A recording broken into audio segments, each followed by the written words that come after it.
Which brings me to this survey. Apparently, 3 out of 4 people in Australia have implicit negative bias against Indigenous Australians. This was put together by the Australian National University, the one that Julie Bishop runs now. A new analysis has found that 3 in 4 people hold negative views of Indigenous Australians, and it's shocking but not surprising. The test determined that people's implicit bias by measuring how quickly participants match positive words like joy and love and negative words like nasty and hurt with images of Indigenous and Caucasian Australians. Mark Latham is the leader of One Nation in New South Wales. Mark, there's a lot to unpack in all of that. Feel free to go in any direction you wish. But, you know, I'm all one for data. And if the data is fair income, then let's get into it. But if the data is selective or polished up, or we're double counting things, or we're counting things like medical episodes behind bars in the same breath as the 10% of that 437 number, which is actually abuse behind bars, we're not doing a service to the people who've actually been abused behind bars.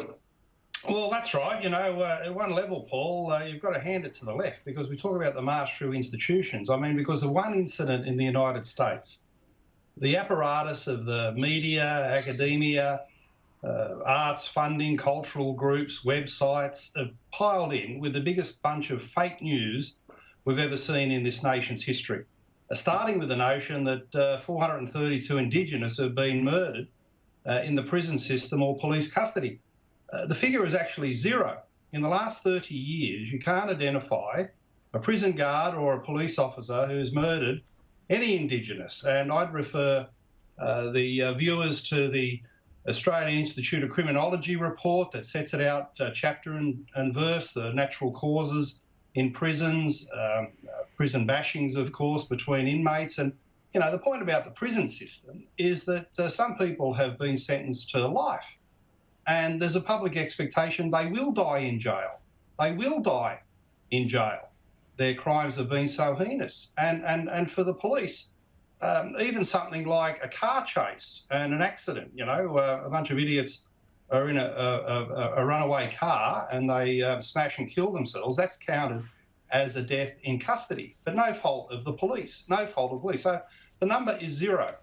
And you've got an absolute act of fantasy out here trying to denigrate Australians as racist.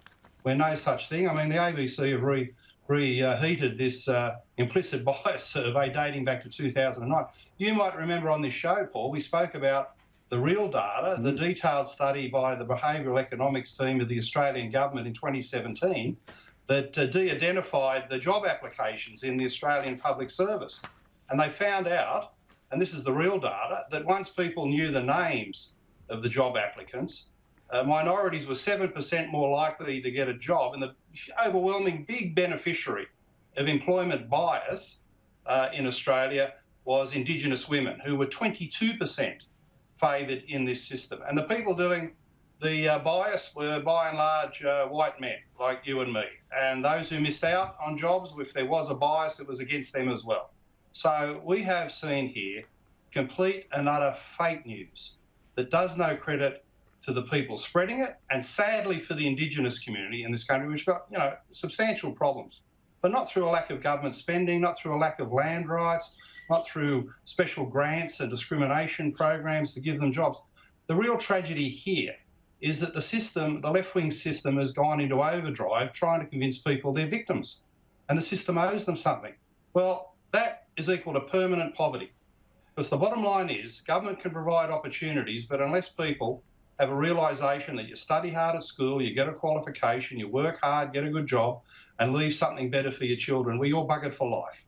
If you don't work hard and have a go and make the effort, you're in permanent poverty. And these imbeciles spreading fake news and victimhood are actually holding back Indigenous people. I feel sorry for the young people who hear these messages, and they're finished if they agree with these messages and go down that pathway.